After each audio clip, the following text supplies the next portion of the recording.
Greetings, film fans. This is the Four Seasons of Film podcast hosted by Nathan Robert Blackburn and me, Andrew Pesha. And this week is part one of our Martin Scorsese Retrospective. Leading up to our review of Killers of the Flower Moon, his latest epic, part one covers Marty's early career. Boxcar Bertha, Mean Streets, Alice Doesn't Live Here Anymore, and with one glaring exception omitted from my own viewing list. Tune in for Martin Scorsese 1967 to 1986. Scorsese. Yeah. This is my attempt at building a bridge to you, the, I would say, I guess you're a film fan. Yeah, I would say. And I would say I'm a fanatic. Yeah, I would say that's accurate. Some would say scholar. Yeah, some people. I don't know about. I'd like to meet a real film scholar and just be shamed. Right, just like you know nothing. Like, I'm sure that there are plenty out there. I don't claim to be a film scholar. I just love the history of film, and I study it because I love it. I can't help. I'm not. I wonder if I could get in a conversation with Elvis Mitchell or even Scorsese or Tarantino or Edgar Wright or somebody. These people that have this encyclopedic brain of films, and I'm sure I would keep up. Yeah, you know tons. That's like you're in the top 1% of watching movies. Yeah, and I'll take that. That's fine. And then there's the small the scholars are probably like the 0.05%, And it's everyone else that has the smaller brains that don't know anything about film. And it's just me on my high mountain thinking I'm so wonderful with all my film knowledge. Yeah. You know what pisses me off? Why I don't talk to more film scholars or people that are in the 1% of film knowledge like me? Because this is going to sound exactly counterintuitive than what I'm saying. Because they're fucking assholes. I remember talking. I agree. I mean, it is. It's like if I talk to me, I'd be like, "Fuck you." Yeah, that's why I've been doing it for fucking. You snobbish prick. And it's not. I'm not snobbish about. I'm only snobbish to you when it comes to this stuff because you're a certified moron when it comes to 17 years of knowing you and how little film knowledge that I've been here's the difference. Imbued upon you. Listen, I know I'm smarter than the average bear when it comes to film. I'm not saying I'm a fucking genius, but the general population, I'm in the 10%, man. No, you're in the 10% of what you've seen. You've seen more than most people. What you retained and what you can explain in terms of like film theory or the craft of, and that sort of thing, that is with the other 90% of the world still. It's not that bad. You don't know shit about cinematography. You don't know shit about montage, about writing, about acting. I don't know shit about acting. Okay, that's where. All right, check. Acting, really? Yeah, man, I know about acting. I watch performance. I know how to fucking act. That's the hill you're going to die on is acting. Yeah, I am because I experienced like the cinematography. I'm like, that's a beautiful shot. Cool. That's not enough. But that's what I'm saying. But acting and and other various behind the camera. Acting and the making of film. Moving on. And the making of film, making of the film. Yeah, Okay, sure. I know. I can tell about lighting. Well, most serious producers that I have met, they're more formulaic and they're definitely colder when it comes to the artistic part of filmmaking. So I will agree with you on that. You don't have the creative sense or side of you, but you do know how to get the machine to make the film and get it done. I do have some creative, but I do. Yeah, come on, man. Acting. Will you just take the insult? Fine. just give me acting and I will. I'll take it all. We're supposed to be talking about Scorsese. Yeah, fine acting in his films. I think it's Scorsese. I think I always say Scorsese, but I think it's Scorsese. I think so too. But it's ingrained in me too. Martin Scorsese was born in 1942. The clouds parted and the sunbeam came down. Of course, we're going to say that he's the best American filmmaker working today. Oh, for sure. You can't argue with that. That's not my opinion. That is fact. That's a universal truth. It is Martin Scorsese. He is alive and well and still making movies. And if you're talking about the longevity of a career, if you want to talk about similar ages, Clint Eastwood, they're not in the same category because Clint makes wonderful movies, amazing movies. But the caliber of the quality of Scorsese movies are unmatched from his influence on what the medium of film can do. He makes films that are not that they're the least formulaic I've ever seen. That not one is similar to the other, even if they're in the same genre. Goodfellas is not like Casino. No. You know, I wouldn't even see which one is better because they're not similar to me. Yeah, two completely separate, different types and styles. He makes fully formed motion pictures, and he always has. And knowing where his influences lie, his use of montage and the way he tells his visual story is unmatched, I think, by every filmmaker, not only working today, but most filmmakers in history.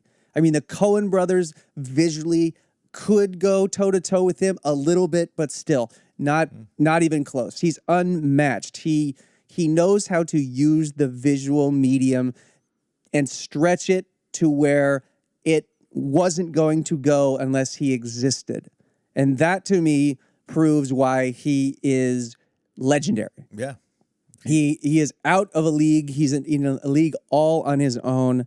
And now his new movie, The Killers of the Flower Moon, I mean, you look at that, and I don't know how many movies he's made, what number this is that he's done, but I was certainly nervous going into it because he's giving interviews lately where he's kind of getting morbid. Like he's getting up there, you know. I know, but you know, he's kind of like, well, this might be it for me. It's kind of hard making movies.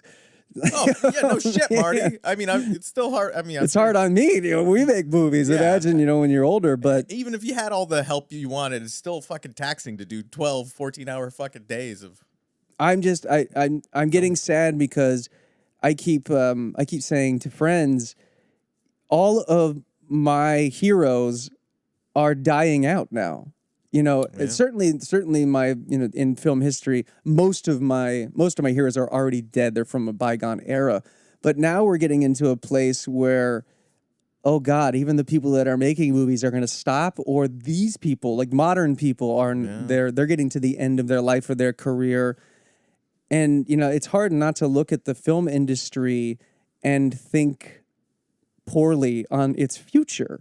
The official ends of eras, you know? Well, I mean, Scorsese is one of the biggest. It's total media portrayal, but you know he is outspoken against Marvel movies and superhero movies, and I think he's only said like 3 sentences about it. But you think he's said, you know, death to them. It's heretical to cinema. Fuck those movies forever.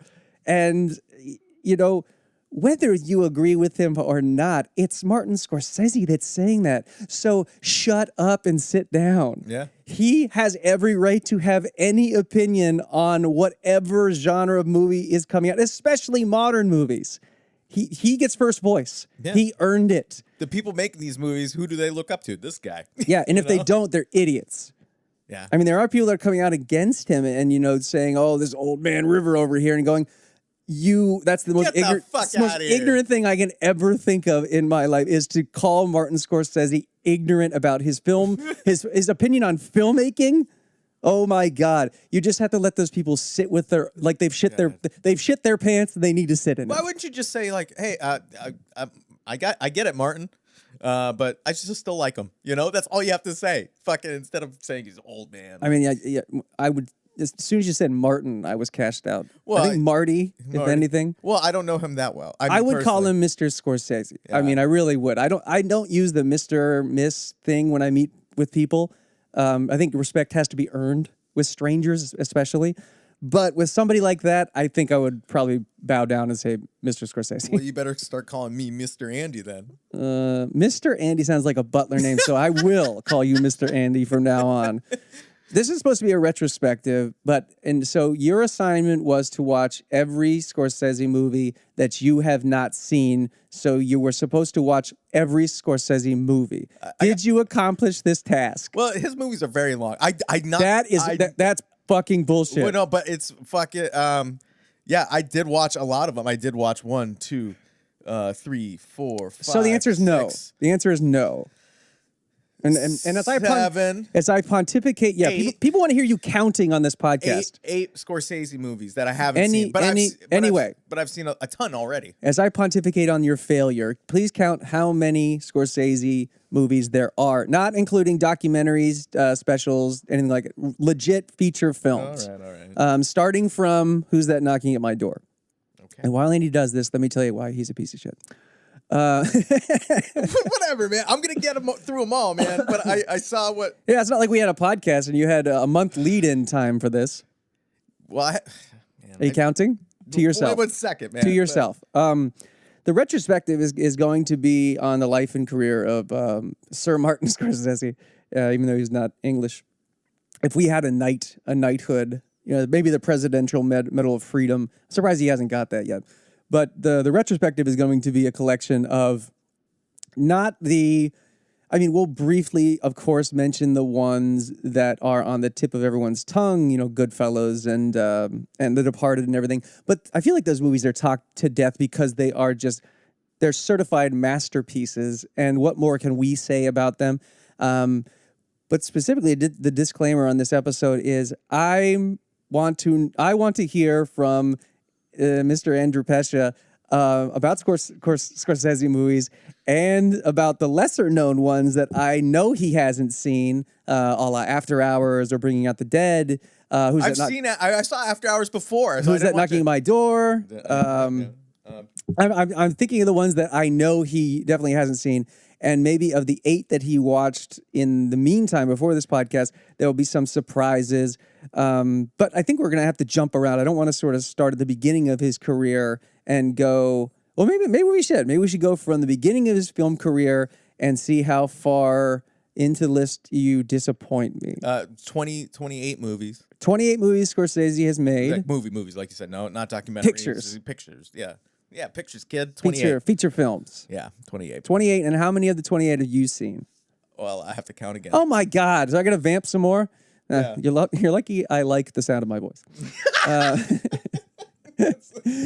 What Scorsese Means to Me by Nathan Robert Blackburn. Again, this podcast is not for me. It's literally to check Andy's temperature on the greatest living American filmmaker living today. So if you're into this podcast to hear my opinion on the Scorsese movies, you're going to be disappointed because it's going to be my opinion on Andy's opinion of Scorsese movies. We're going to definitely call this part 1 because there's 28 movies and we're going to be lucky if we get through 14 on this episode. And then we'll do part 2, which will be the more modern ones and will be the dramatic conclusion of our review of Killers of the Flower Moon. I've seen 22 out of 28. Wow. That's pretty good. Yeah. That's pretty good. I'm only 6 shy, man. That's not that bad. Okay. Well, let's kick things off with his first feature. Who's That Knocking at My Door? I started with Boxcar Bertha. Oh, wow. Okay. See, there you go. That's amazing. Let's go to Boxcar Bertha. I thought that's where you said to start, so I started with Boxcar Bertha. Okay. You know what? Technically, that is absolutely 100% a Scorsese movie. Yeah. 1972's Boxcar Bertha. During the Great Depression, a union leader and a young woman become criminals to exact revenge on the management of a railroad. Yeah. So take us through this movie, Andy, just very briefly. This is one he made for Roger Corman back in the days when he was still just a pup. And he cut his teeth on sort of an exploitation film, B-movie starring Mr. David Carradine and Barbara Hershey. And, not a lot of money, but it is a Scorsese movie. The first thing I can identify with it is you see the seedlings of this future talent. You see sort of the rawness and the violence, but also the incredible cinematography and the brilliance in editing of Boxcar Bertha. But that's just me. Yeah. No, I enjoyed it immensely. Great. No, it's one of those things. I could talk about film.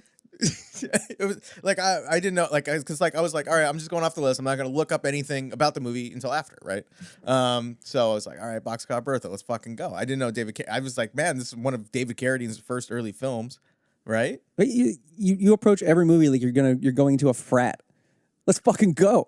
Boxcar Bertha, you hit the play button with like such intensity. Fucking go! Yeah, man, I'm excited. I do enjoy watching new films and broader And watching your new film. tongue can't even get that bullshit out. Yeah, but anyway, tell me what you fucking thought of the Boxcar Bertha. it was cool, man.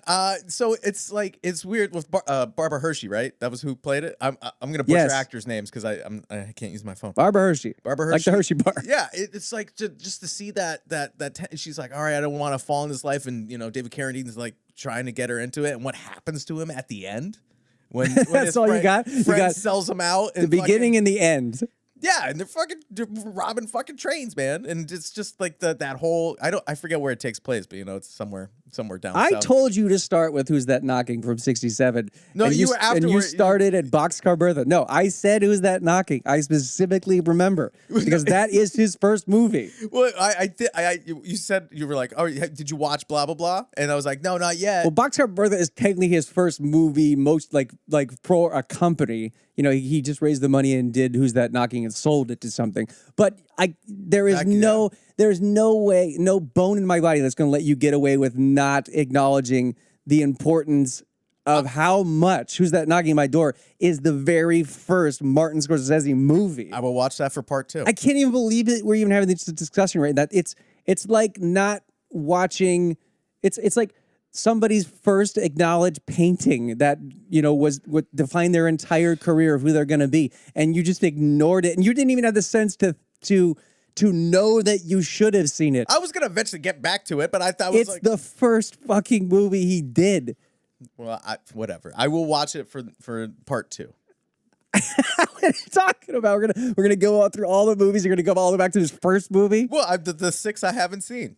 All right. Anyway, follow. So I guess you're gonna have to watch that. Yeah. But Jesus, that's such a big sidestep that you haven't seen that movie. That's just it's reprehensible. Oh. But Boxcar Bertha was good.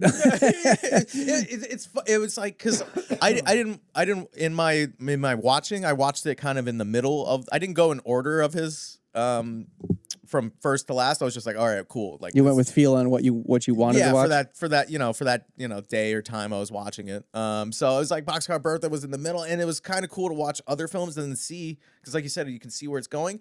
But for it was just like it was still so very polished. It was still just so very masterfully done, even from like a smaller scale of filmmaking compared to what later he achieved, and that was what was cool for me is like seeing is like man Book report. even with whatever. Okay, I guess I'll take over from here. It's definitely not my favorite Scorsese movie. There, like I said, there's seedlings in there that I like things about it. I like the soundtrack to it. I like the cinematography. I love David Carradine and Barbara Hershey.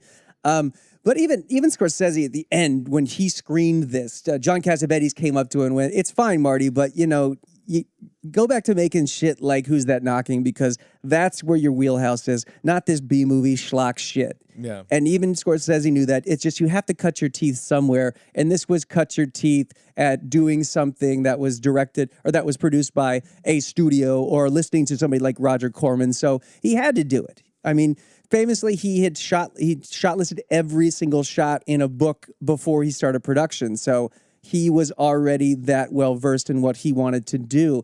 And the biggest achievement of Boxcar Bertha is that he got it done. Yeah. And not that it's a great movie or anything. And,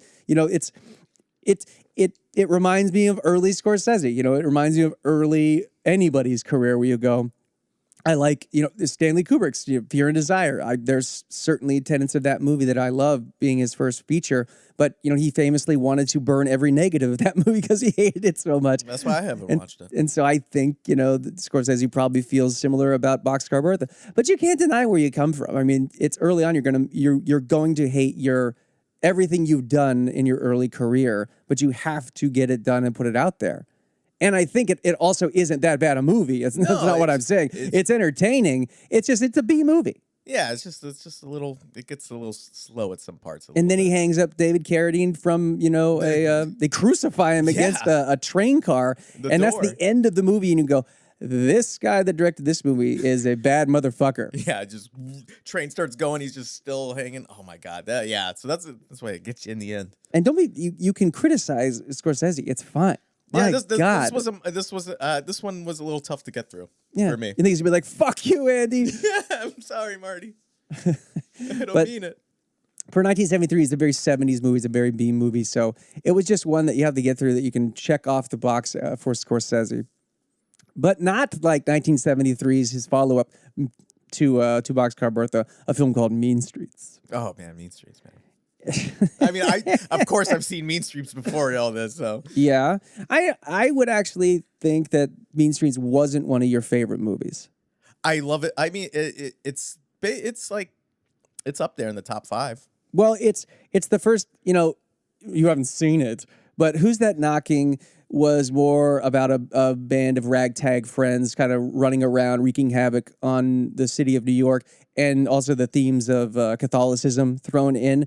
But Mean Streets was really the first overtly time that, Scorsese really put the magnifying glass on the mafia or his upbringing inside of organized crime or street kids, or something like that, made guys, whatever you want to call it. So to see, I know your favorite movies of his, they're probably Casino and Goodfellas and shit like that. Mm-hmm. And so it's hard not to look at Mean Streets and draw the parallel to, if you are a fan of his mafia movies, this is where that all really came together the best for the first time. Yeah, and Harvey Keitel, for me, Mean Streets, Harvey Keitel's performance in it is just so magnetic. I feel like there's two Keitels. There's early Keitel, and then he makes the turn into Reservoir Dogs Keitel. Yeah. This is back when he had it's like he always has an edge to him, but it was just sharper. It was just like something about him, the intensity he brought to every role back then. Well, with the Mean Streets, I think the biggest thing for me is the way it was shot. I mean, it feels like there are New York movies, and there are New York movies that look like Woody Allen's New York, and then there's movies that look like Scorsese's New York. And Mean Streets feels like it was a camera that was documenting, an underbelly, a different side of New York that was very dangerous. It feels like they shouldn't have made the movie because they would have made people mad. Right. Like, hey, so if you don't destroy this, you might be sleeping with the fishes. And you're giving us Robert De Niro. I mean, you're giving the world Robert De Niro. He'd been in other things before this. He was in Greetings. Brian De Palma was one of his first movies. But this was the first time that really he had a starring role as Johnny Boy. And for me, he makes the movie. I love Keitel, but that smile and that cockiness that De Niro has in Mean Streets sets the tone for his entire career for me, where you go, who the fuck is this guy? Yeah. He was so unbelievable. The best scene in the movie for me is when he tells that guy he owes money to go fuck himself. He's not going to pay him, because he does it with such an arrogance. You can't believe he's like, yeah, I know you money. You go fuck yourself. I'm not paying you. And the guy attacks him. Yeah. I mean, everybody in this town doesn't pay you money. Why am I going to? And I was like, fuck, man. I mean, his characterization of Johnny Boy, it's my favorite thing about the movie. Second to the cinematography of Mean Streets, it's really just... It's one of those movies I can close my eyes and see scenes. Definitely, but I can't see the whole movie, and I've seen it 4 or 5 times, which is why I always want to go back and watch it again. It doesn't stick.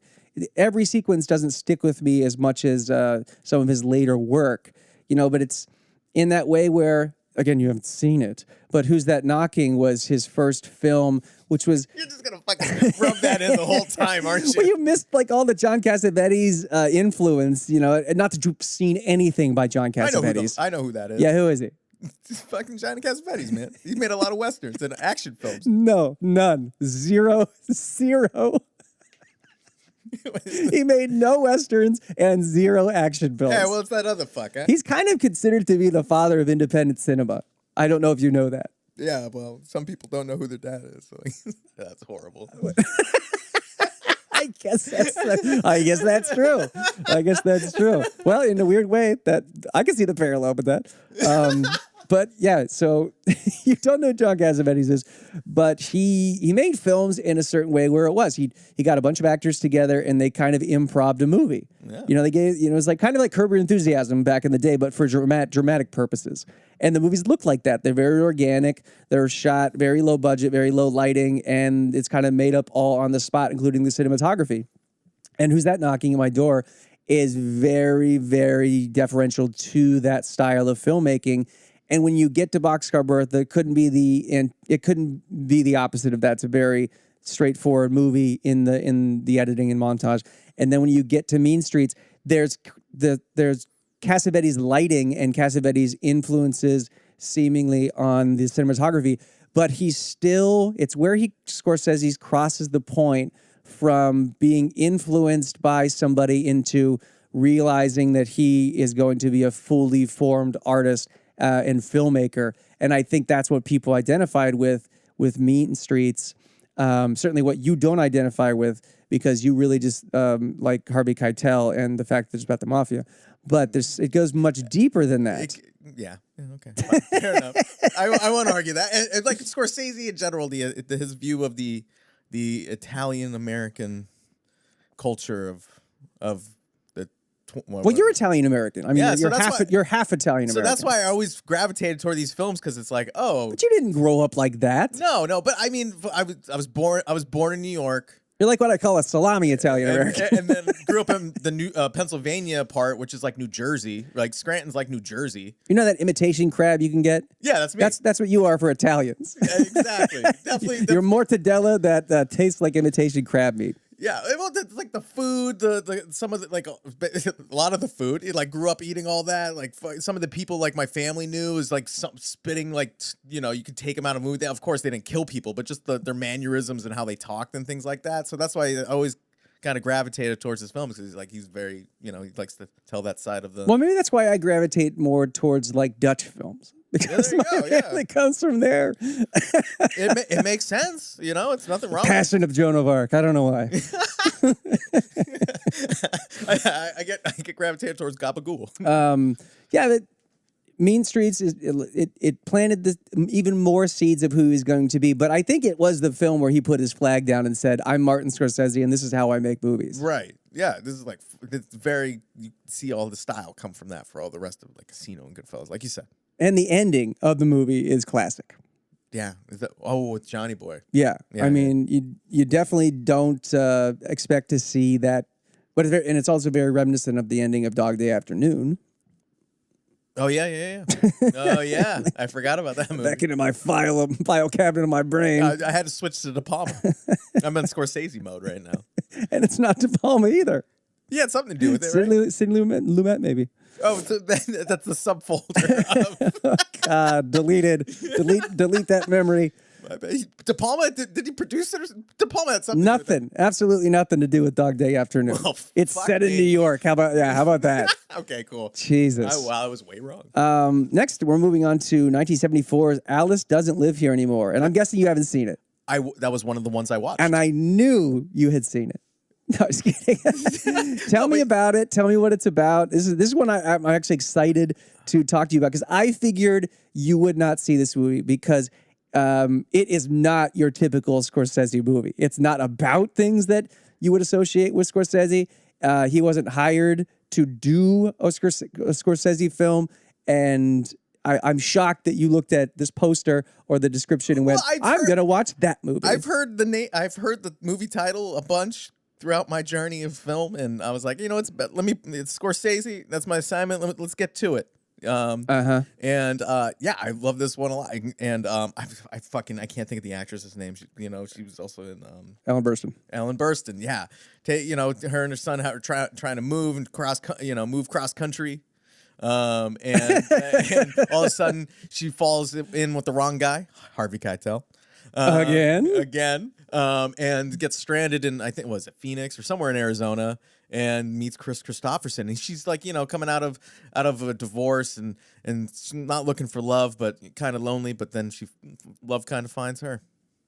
It's a very kind of simple plot movie, but it's a very deeply emotional movie. Yeah. And Ellen Burstyn's performance makes the entire movie. Yeah, and I didn't mind the kid half the time. No, the kid's good. Jodie Foster's in this too, isn't she? A young Jodie Foster. Was that her? Yeah. Oh wow. She's opposite the kid's friend. Shit. In this. Yeah. Jesus, what the hell's wrong with you? I was just so taken back by the movie. I was enjoying it. I was like, "Fuck, this is amazing. This is not usually the movie I would watch." And then and that was the one thing that I learned, is because it started with this movie, is that how much of cultural references comes from Scorsese movies like Flow. Like it came from this movie, right? Because Well, yeah, that was the her spin-off. waitress Fen. It was the spin-off. Alice, the TV show, was the same character, and they got Kiss My Grits from that. But she originated, the character originated from this movie. You're correct. Yeah, so there you go. So it's fun. It's always fun when you make those types of connections, especially things you haven't seen. Well, Ellen Burstyn was a producer of this movie, and she specifically sought out Scorsese. And in the interview for it, I think he famously said something like, "I don't know anything about women," and she said, "That's why I want you to direct this movie." That's cool. And I love it when a director takes on something that he's scared to make or admittedly knows nothing about, and he can't help it but turn in a good movie. That's Martin Scorsese. He's going to turn in a good movie. It doesn't always have to be a great show-stopping, put it on Mount Rushmore movie, but I really love Alice Doesn't Live Here Anymore. Yeah. I really, really do. It's just so Americana, and not the Americana that you get from something like Frank Capra, or it's all going to work out and right into the sunshine. Yeah. This is a hard movie, and this woman goes through many a hardship, and she's confused, and she has to take shitty jobs, and she's a single mother, and she doesn't want to fall in love, and Chris Christopherson comes along, which by the way, I would have beaten the shit out of the kid too if he was acting like that.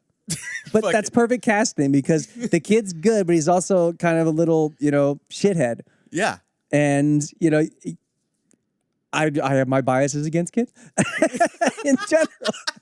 So burn him. Fuck him. Fuck that kid. But they portrayed him as a real kid in my eyes because that's how I see every kid that age. Yeah, I just got him. I was like, no, man, Chris Christopherson did the right thing here, man. He was because what he just like smashed the guitar or something. And it's romantic as fuck. He's romantic as fuck. He wants her. And I think even at the end of the movie, doesn't he say, "Let's go"? And they move to Monterey together. Yeah, they do. Yeah, or she stays there and they move in together. She stays there. Yeah, she stays there. But they're because that was right. They didn't know if they were going to get back together, and they're reconciled. And it's kind of. I mean, if you took the plot of Alice Doesn't Live Here Anymore and you made it today as a romantic comedy, big and bright, you could kind of make it totally a romantic comedy. Oh, for sure. Not that you should. I'm not saying you should. Yeah. But people, if you like romantic comedy, especially modern romantic comedies, you would like this movie. So don't be put off just because you think it's a Scorsese movie. There's no guns in it, No. There's no murder. There's nothing like that. It's an emotional movie. It's a simple movie, but it is emotionally a very complex movie. And that's why I really like it. I think it's an undiscovered gem for this generation for sure. Yeah, because I think that's what it was missing from like Boxcar Bertha for me is because it wasn't like so as many layers as this. What was a B movie? It was a Roger Corman picture. What the fuck's wrong with you? What do you want? I want Scorsese. I have high standards. Do you? No, I don't. Do you? I'm a cheap date when it comes to films. Today's episode of the Four Seasons of Film podcast is brought to you by Phil's Coffee. Phil's specializes in handcrafted coffee made one cup at a time. Visit a location today or find them on the web at philscoffee.com. That's Phil's with a Z, coffee.com. Find the beans you're looking for. Well, I mean, it's inevitable. We're going to have to talk about Taxi Driver next. And this is one that makes everyone's top 10 list. I mean, people, they hold this movie in such high regard that it's one that I study. I physically sit down and write thoughts on, papers on, annotations on, because of how if I didn't know that everyone held Taxi Driver in such high esteem, I wouldn't hold it in that high esteem. And I'm not saying that as a criticism. I'm saying I wish I had seen this in 1976 when it came out, because it probably would have fucked my brain up. But I saw it after Goodfellas. Yeah, I saw it after Casino. It just was another Scorsese movie to me until I started peeling the onion away on this movie.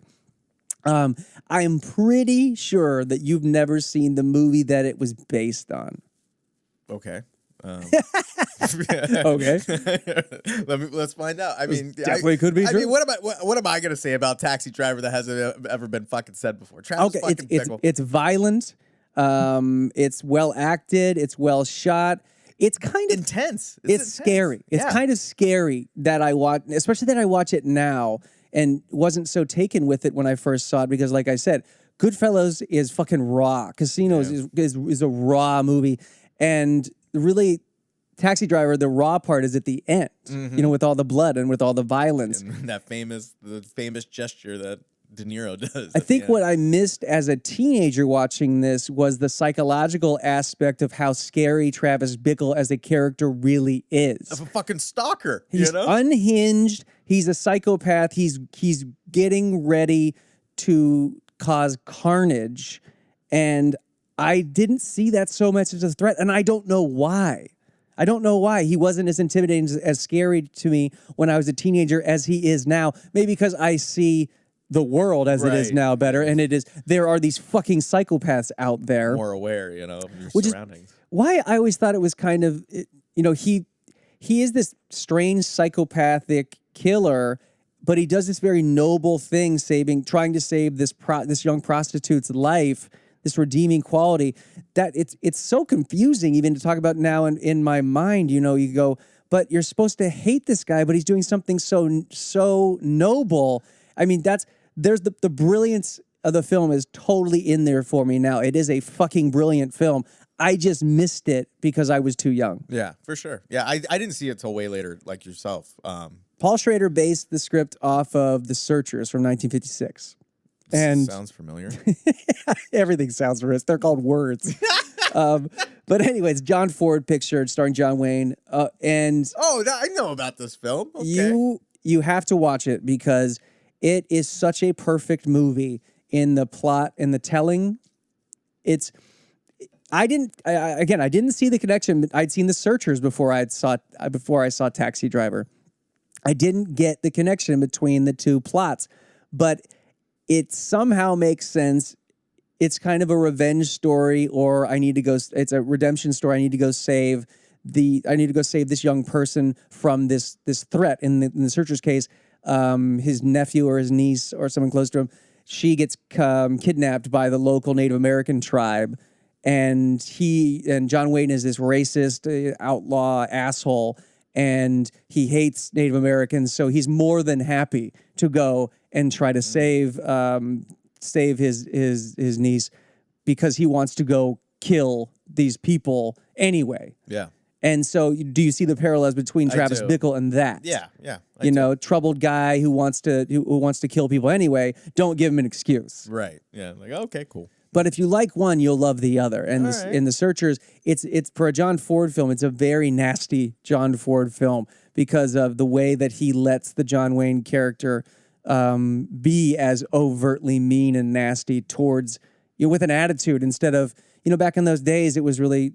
You kind of did things for the moral obligation. You did things because it was the right thing to do. Not that I hate these people. Don't give me an excuse to go kill them because I will. Yeah. Society is, somewhat flipped. You'll like it. You'll really like it. Cool. The Searchers is really good. Also, something I have to say about Taxi Driver is two things.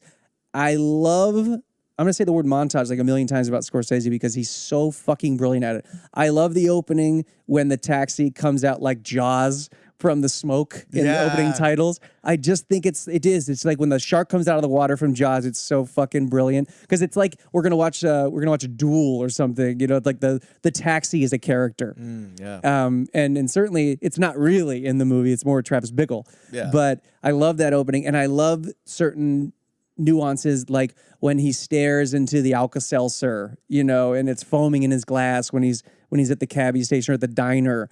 Certain cutaways, the psychological nature of the cinematography in this is brilliant. And also the voiceover is just haunting from his journals. Yeah. Paul Schrader's script, the rumors are, he wrote this when he was so down and out and depressed, and he was Travis Bickle when he was writing this, and he kept like a loaded Magnum, on his desk as he wrote, just to remind him of the mindset he wanted to stay in. Paul Schrader's always been a pretty intense guy. Yeah. But this is where I have his book Schrader on Schrader, which I haven't read yet. Oh shit! Yeah, you'd like that. Yeah. He's like John Milius, where he makes movies that are a lot about truth and honor and the psychology that goes into that. And for the time, we can even say it, being a man in society and what that means to truth and honor, or what it did mean to a certain male ilk back in those days. And it was very kind of like rah Americana, you know, me first, get yours, and fuck all these other people. And that's what it's sort of there's a moral conflict in that message for me. But I get it. It was a time. It was a time when men were definitely more hardened and kind of worse towards everybody else. But it still existed, and that's why I think it's such a great piece of time to examine. And funnily enough, I don't really consider the character of Travis Bickle to be a manly man. I think he's more feminist than most people think. He's hardened, and you know he wants to go out and commit murder, and you know he does the very noble thing. But I wouldn't consider him to be like this pillar of man's man. Would you? No, because he's still. I think he's pretty sensitive. Yeah, he's journaling. Yeah, and he's like he's more self-aware than a lot of people are. You know, which kind of drives him insane. But you know, I never really thought about him being like, you know, this. Oh, I want to be like Travis Bickle. You know, he's the ideal person. Well, if you say you want to be like Travis Bickle in this life, there's something wrong with you. Yeah, for sure. You're probably going to be on the FBI watch list by now. I mean, when I had to tap into the character. Is there anything new you can say that's just going to shock me about Taxi Driver? No, come on. It's like it's a fucking masterpiece. What can you do? I do always forget that he survives at the end. Oh yeah. You know, he writes that letter like to Jodie Foster's parents, you know, or they write one to him. I can't remember. They write one to him. Yeah. I always forget that, and I think that actually was changed in the original ending. I think they made him put that in there for a happy ending. Yeah.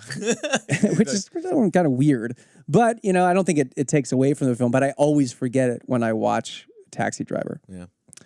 Oh, moving on. Before we move on, have you seen every Scorsese film? I'm just making sure. Of course. Okay, just making sure. I wouldn't even agree to do this if I hadn't. Well, I don't know. It seems like something. You know, and it's kind of sad because once you get to the end of a list of one of your heroes, you go, I'm never going, unless he makes new ones, I'm never going to see a new Scorsese movie or one I haven't seen before, which is, it is. There's something like, when I got to the end of Kubrick's cinematography, I remember thinking the same thing, going, I'm so sad that I can't experience his art for the first time again. Oh, very true. Well, luckily for me, that you don't have that problem. I don't have that problem. Do you have that problem with any filmmaker? Have you seen a filmmaker where you've seen every movie they've ever done? Nolan. I mean, but they're these are modern day filmmakers. This is not really fair. Yes, I've seen every Greta Gerwig film. Even Spielberg. I don't think I've seen every Spielberg film. Movie. I know you haven't seen. You definitely haven't seen every Spielberg film. Yeah, so probably. Yeah. Have you seen the BFG?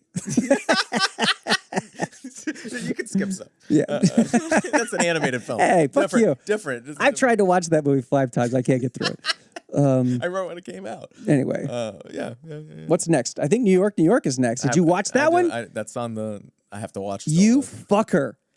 Do you want me to read you what I watched? No, I want to go through and be disappointed. I thought you said you didn't want to go in order of his films. I changed my mind because I knew that it would mess with your head. All right, New York. Well, ruin it for me before I watch it. I don't want to ruin it. Okay. I need you to write it down. So you have Who's That Knocking at My Door? And then the next film that you have is New York. So we'll save that one for part 2 of this podcast, correct? We will. And just out of curiosity, why did you not watch New York? So I went by like what I wanted to watch and then what was available without, you know, like. You live in 2023. Everything's available. Yeah, but I wanted to. There was other movies that I'm like, fuck, I have never seen that before, and I know about the film, so I want to watch it. Well, I'll just leave you this. It was the film that almost ruined his career, and it was the film that saw him at the height of his cocaine addiction. And it was his biggest budgeted film too. So put all those things together. That sounds like a recipe for happiness. Biggest pressure of his life, and it was a complete box office failure. So you have to watch that just to see where he went on his trajectory up, and then he hit that film, and then it derailed his success. But he still got to make Raging Bull after that. Oh God, another one. What were we gonna fucking say about this one? This one. I mean, when everyone's like Taxi Driver is a masterpiece, I always think this Raging Bull outshines Taxi Driver. I disagree. Wow. Okay. I disagree. I always have said the same thing about Raging Bull. I don't agree with that this is an anti-hero movie. 1980s Raging Bull. There are no redeemable qualities about Jake LaMotta for me. And so that's why I love the movie. It is brilliant. And the performances are brilliant. The cinematography is brilliant. However, when you're watching a despicable son of a bitch for 2.5 hours, it's not one I want to revisit all the time because I go, God damn, I hate that guy. Yeah, he's a miserable piece of shit. And it's not like Walter White. You know, well, even Walter White had redeemable qualities, such as he did his underpants. Number one, first episode. No, but I mean, he turned into a cold son of a bitch, but he still had that little bit of softness to him. You think? Just a little bit. It was always there. I mean, even back and forth, like you would hate Jesse or I should say Pinkman, and then it came around. But there was always something that was pulling at his heartstrings a little bit. And in Jake LaMotta's case, is there redeemable qualities where you feel bad for this guy or anything like that? And no, I can't find it. He's a bruiser, man. I can't find it. But maybe that's the brilliance of it, because it's one of a fully formed movie where you hate the main character the whole time, but that's just who he was. The hero is the villain. It's all in one. I just don't know why I want to watch that all the time. And I love boxing, and I love boxing movies, and I can appreciate this is a fucking masterpiece of a movie. It's just something that rubs off on me that I go, God damn, this guy is so despicable. And then at the end, he gets arrested for underage sex, doesn't he? I think so. I mean, my God. It's but the boxing sequences alone are unbelievable. Like that's in this movie. See that as a cinematographer, fuck, goddamn it! Exactly. You can't even. Your tongue just snaps off when you try to be smart. It is a masterclass on stylization. I would say the way he shoots all the different, the way he gets those boxing matches when he's in the ring, out of the ring. And it gave us Joe Pesci. The first time that Joe Pesci shows up in a Scorsese film, and what can you say about Joe Pesci besides holy shit? Yeah, man. Fucking guy is one of the most... I would never want to be on his bad side, even in real life. He seems like a nice guy in real life, but... Like, no, he's intense. He's intense as fuck. He's like, dude, like that scene... Well, we'll get to the movie. When he with the pen, like I always just feel like if you talk to him, that could happen to you at any second. Joe Pesci is so intense that when... Jim Brewer on SNL did impersonations of him... Mm-hmm. Joe Pesci called him up, and he said he was so fucking nervous to talk to him. And he didn't really say much to him besides, yeah, it's funny. But, the fact that he calls you up and doesn't, make you feel better about what you just did impersonating him, just to do it to intimidate you. You see, your whole life, you've seen him just kill people on screen. Oh, man. And the only thing I'll say about Joe Pesci is... watch Gone Fishing. I know what movie. I think I've seen it. I know what movie you're talking about. You gotta see Gone Fishing because it's like watching Home Alone. You just don't expect him to be in a slapstick movie where he's falling down and having a blowtorch blow his head and getting kicked in the nuts and shit. Two Joe Pesci's. But Gone Fishing is even stranger than his performance in Home Alone because who played opposite him? Danny Glover. Danny Glover from 1997. Yeah, it's basically two fucking fishing buddies that go off on a search for buried treasure. What's not to love? And it is ridiculous. It's a farcical, over-the-top comedy, but you can't look away, and you'd never expect Pesci to play it, and he does. This is the shit, going to Avon, this is the shit that everyone was eating up, is this type of shit, this popcorn shit. I saw Gone Fishing in 1997 in theaters, okay?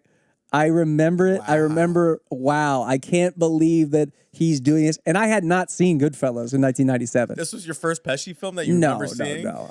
I'm sure. No, Home Alone. Oh, yeah. Home Alone was, sadly. So you thought he was this comedic genius? No. In Home Alone, he's scary as fuck. He's going to bite the kid's fingers off at the end. Yeah. Remember? Yeah, I don't know if you would. Probably. In rehearsal, he bit too hard, and Macaulay Culkin still has a scar on his finger from him biting his finger in rehearsal from Home Alone.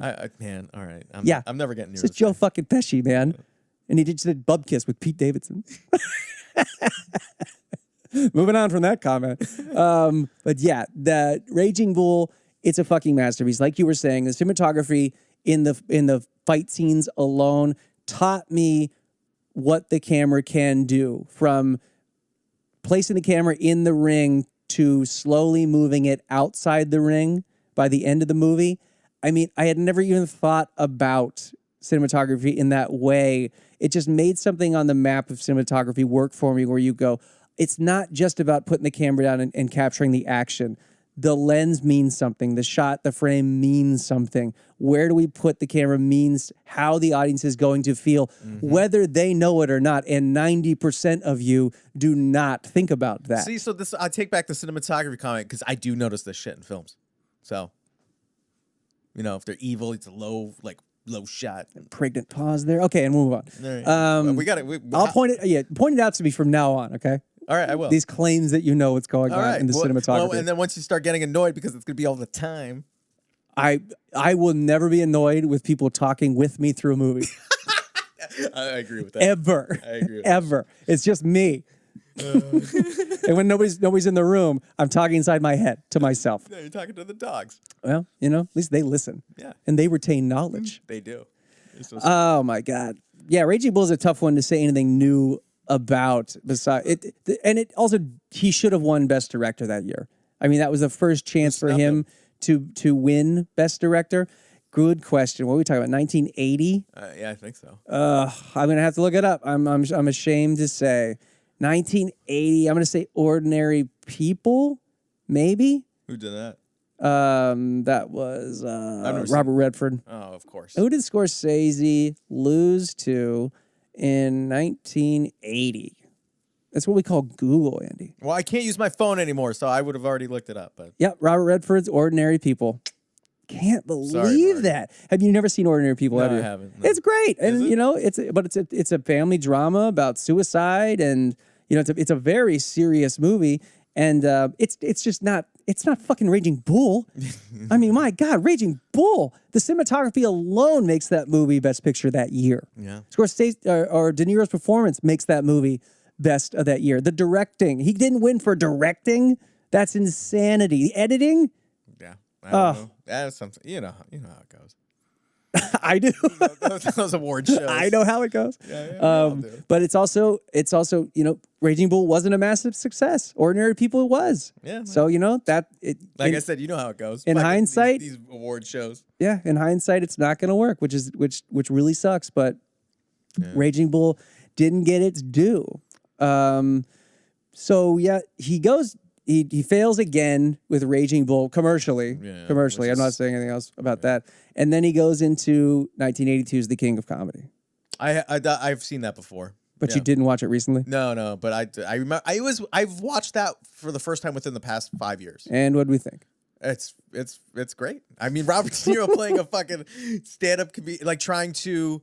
This is the one where he's trying to get on the Tonight Show-esque show. Yeah, right? Jerry Lewis is basically Johnny Carson. Yeah, right. Yeah, and just he's an unhinged comedian trying to make his dream of getting on the Tonight Show come true. So he stalks Jerry Lewis, Johnny Carson character.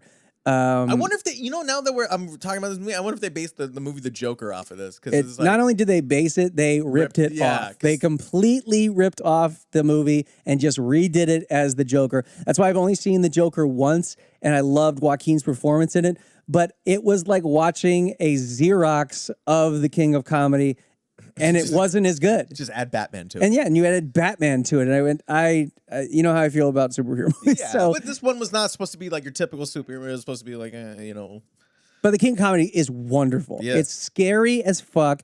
It's like the crazed fan movie, and they don't go over the top with it. No. That's how scary De Niro is in this movie. I think it's one of his creepiest performances. For sure, because it's like this could of course, Taxi Driver, he's a fucking creep, but that's like an extreme, This is normal, like normal guy creepy. Stalker, like trying to just get on the heels of success or fame. And Sandra Bernhard's character is equally as creepy in this, like his girlfriend. Oh yeah, she's trying to. They abduct Jerry Lewis, and then while De Niro tries to get on the Tonight Show, and he eventually does get on the Tonight Show, and he kills. Yeah. That's the creepiest thing I think about the movie is you just think he's full of shit the whole movie. He's this wannabe stand-up comedian. He finally gets his shot, and he fucking kills. Yeah. That's insane. Watch it because it's so creepy. It's one of the. I think it's a horror movie. You could put this a thriller. Yeah. You could put this on for the top 100 scary movies of all time. The King of Comedy is definitely up there. Yeah. And coming off of the heels of two big budgeted movies for Scorsese, this was lower budgeted, and still I don't think it made a success. It's just like 3 in a row for him, where it was like, he needs to make a box office success. Which doesn't that just suck because. These are all great. These films. are unbelievable films, and yet he still has to prove. Martin Scorsese has to prove himself to Hollywood. He's just turned in New York, Raging Bull, and The King of Comedy. Well, you hear it all the time. He's like, I fight with the studio constantly to get the film I want to get done, made. And it's like, dude, like, how does he not have just like free carte blanche to be like, all right, this is the idea. They like the idea, go for it. Nobody's safe. Yeah, nobody. So it's such like that. It just blows my fucking mind. I think nowadays people like Tarantino or Christopher Nolan, they're safe. They can go in and say, I want 120, I need 250 million, and they'll get it. Yeah, but look at the fucking body of work. Like, that's even more fucking tried and true. Like, how? Yeah, I know. I don't know. I it's a different era for good and for bad now. And I think actually having a couple directors that can go in and just have carte blanche and get whatever budget they want, it's not good for everyone else. No, it's not. Because it's like, what success do I need to have to do that? Yeah. And if you look at Tarantino's body of work, he has a great box office success streak, but Nolan has a better one. And that's why Nolan can get any movie he wants produced anywhere. So can Tarantino, but I think they'd rather go with Nolan. Yeah. Even though I think obviously Tarantino is the more successful, better filmmaker because he's just been around longer. Yeah. Well, it's because his movies are more niche to Nolan's films and his films aren't. They're somewhat commercial. Well, fuck, man. Nolan made Oppenheimer a commercially successful movie. Right. I think that's astounding. Right. And it's not a takeaway, but it's just he's more appealing to the mass public than a lot of Scorsese. I don't know how he did it. Yeah. Oppenheimer is probably my favorite movie of the year so far. I can't wait to watch it again. I don't know how he did. How did he get $1 billion at the box office telling that story? I don't know. That's why I want to watch it over and over and over because I have to figure this out. I loved it, but why did everybody else, not in the 1%, love it? Yeah. Yeah. Let's poll the people. I'm polling you right now. What? Okay, so we're about the hour point, and let's do After Hours because this is from 1985. I think you've seen this before. We watched it together. This is one of my favorite lesser-known Scorsese movies. It just came out on Criterion Collection. It's weird, it's wacky, it's funny, it's thrilling, it's strange. It has it tells a different story from a different cinematography of New York. It's a New York that you haven't seen before from him. And it has Griffin Dunne. Oh, my God. Griffin Dunne, man. He is one of my favorite actors ever. He's good in everything. You probably know him from... After Hours. He's been in like 500 things. Well, what would I have known him from? Recently, you probably saw him on Succession. He was the therapist that breaks his teeth, that jumps into the pool and breaks his teeth. Yeah. Okay, and he also was, this Give is me movies. ridiculous that you can't name a Griffin Dunne movie. Why? Give me another one that you know I love. I mean, obviously the one that An American Werewolf in London. Of course. Oh, that, yeah. Are you crazy? Yeah, of course. Oh my God. That's amazing. That's pathetic is what that is. But anyway, he's the star of After Hours and he's wonderful in this. Like he's wonderful in everything. And it's just a movie. It's like a mistaken identity movie where you follow Griffin Dunne on a series of bad choices and mistakes. And suddenly the entire world of this New York City block is against him. Simple as fuck, scary as fuck. And like Rosemary's Baby, I'm in the wrong place at the wrong time. How the fuck do I get out of this? Yeah. People are chasing me and they want to kill me. Right. It's great. It's a total Scorsese movie too. And he kind of did this one because he needed to do a low budget movie to take a chance to see if he could make box office dollars again, and he finally did with this one. He made money back. The studio got off his ass. Oh, that's cool. Yeah, which is unexpected because people have not seen this movie. I remember the poster. Like it's a great poster. Yeah, that one was always in Blockbuster. You're right. But it was, like I said, like within the last 2 years, it was the first time I saw this film. It was very thrilling. It's a gem, and I think everyone should revisit it or for the first time because it'll surprise you as being one of the. I didn't know Scorsese directed that movie, or even if you watch it, you go, that didn't, I didn't think that was a Scorsese movie. Yeah. But if you see all of Scorsese's work, you see even in his movies that don't remind you of his work, it's in there. It is him. There's a grittiness to all of his movies that are definitively his. Master. He's a master. What a fucking. How many? All right. So that then we get back into commercial success of Scorsese, and we go into a different era where he's trusted again, and this time he teams up with Tom Cruise, and he directs The Color of Money. That was one of the ones I watched for the first time. You've never seen The Color of Money? Just not till recently. Wow, that's surprising to me. How many more? If we don't do Color of Money right now, how many more do we have? I want to get to like the halfway mark before we go into the next one. I think we'll have to count again. We're gonna kill time with that, but I think we're almost to halfway, right? Because what year are we in? Well, I don't want to get. Well, let's do Color of Money, then we'll stop because then we'll start with Last Temptation. Because oh god, I can't wait to talk about that. Yeah, and that's a longer conversation. That was the first time watch this time. Okay, so The Color of Money teams Scorsese back with the big boys. He's got Paul Newman. He's got Tom Cruise. Yeah. It's sort of a sequel to The Hustler. I never watched The Hustler, but I've heard of it. Of course you haven't. Why would you ever do research? Yeah. Well, I was watching. I had a lot of. I didn't even get through all the Scorsese. It is a sequel. We'll say it is a sequel because it's Fast Eddie's back again. But this movie, I think I misjudged this movie because I had seen it 2 or 3 times before it really struck me how fucking genius this movie was. Yeah, this was one of my favorite watches of like new discoveries from Scorsese. This is up there. Like the way he shoots pool, it's burned into my brain now. The color of the table, the color of the balls, the movement, the shadows, the sticks. That's something that I can't get out of my head. The way he takes a seemingly innocuous subject like pool and makes it sexy on film with the cinematography that he uses. It's very angular. Pool is angular, so he managed to translate that into the camera with the angles he got with the camera. And I just cannot get over what he does with his fucking camera. Yeah. And then there's Paul Newman in this movie. Goddamn, man. Paul Newman.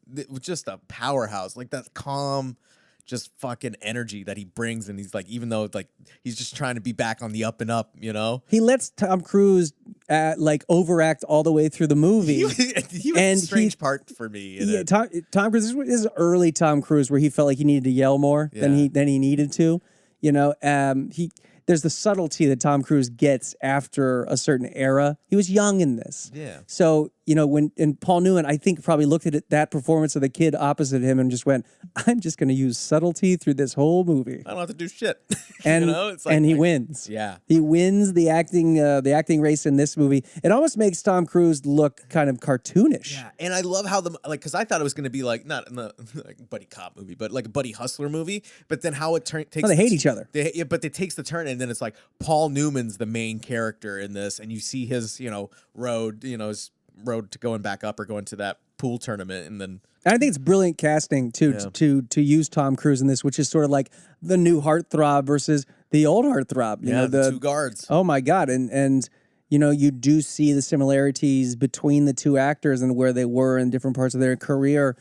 I just miss Paul Newman when I think about this movie. I miss that kind of acting, and specifically, I miss him as an actor. I mean, even something like Cars, his performance, the voice work he did in Cars, breaks your fucking heart with how good he was. Yeah, that was his last. Well, Cars 2 was his last film, right? If Tom Hanks is like America's dad in acting, Paul Newman's like America's grandfather. Don't fucking call Tom Cruise America's dad. I mean, it's not. No, Tom Hanks. Oh, Tom Hanks. Hanks. Oh, yeah, of course, yeah. And then you have Paul Newman, which is like America's grandfather, because it's always it's that mustache. It's about like that comfort, but he's also a very hardened, sensitive man. Right, he'll tell you how it is or show you how it is. You know? And he might say things that are offensive occasionally, and just go, "Oh, Grandpa." Yeah, But in The Color of Money, he's God. I doubt this. I was still blown away how much I enjoyed this. watch this and The Verdict.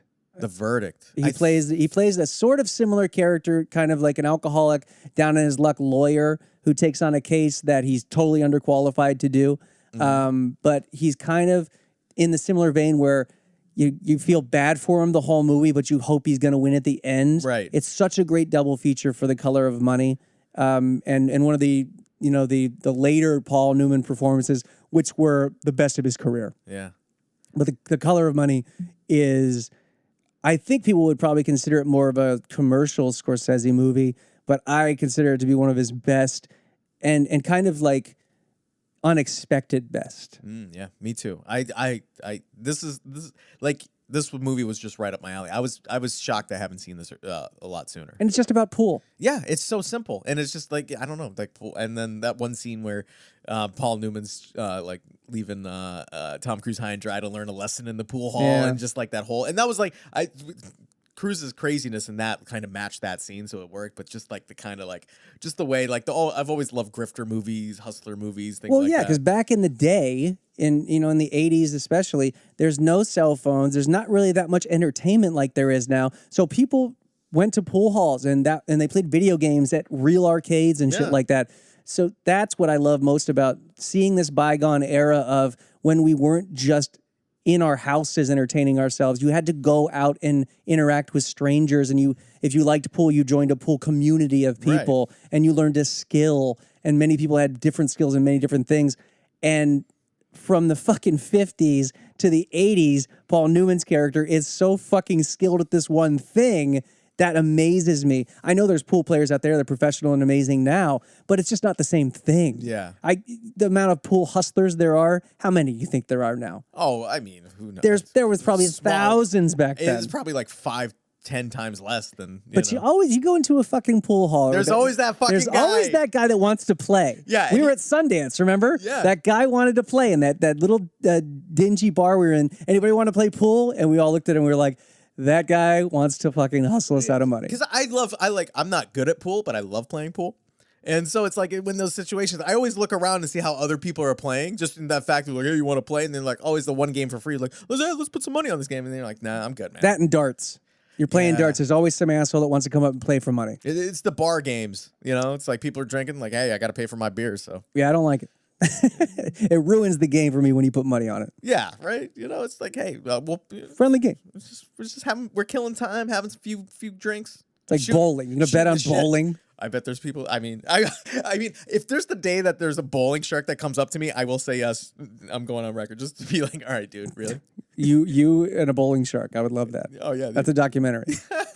All right, that concludes part one of our Scorsese retrospective. I'm going to say our Andrew Pescia Scorsese retrospective. Okay. There weren't that many surprises besides the fact that he disrespected Martin Scorsese's complete legacy by not watching Who's That Knocking at My Door first and starting at Boxcar Bertha. Whatever. Okay, I will watch it for next time. It'll be fine. Unbelievable. But yeah, no, we're getting into the meat and the potatoes of the ones I've watched, and I was very pleasantly surprised. Well, you're talking about modern Scorsese. Now we're into Scorsese when you're alive. Yeah. So, I can't. I could do it. Last Temptation came out the year you were born, though. Yeah, and I can't believe I've never seen that movie. Some say that's not a coincidence, Andy. Yeah, that's right. Happy birthday, me. Sacrilege. All right. Well, here's to another torturous round of this next week. So concludes part one. We'll see you for part two, including the exciting finish of our review of Killers of the Flower Moon, Scorsese's latest epic, which I'm excited to talk about. But you're going to have to get there and earn it as a listener, just like I'm going to have to earn it asking Andy about all the rest of these movies. I forgot that's what kicked all this off. Yeah, great. So many Scorsese movies, man. All right. I'm in heaven. Keep them alive. See you next week.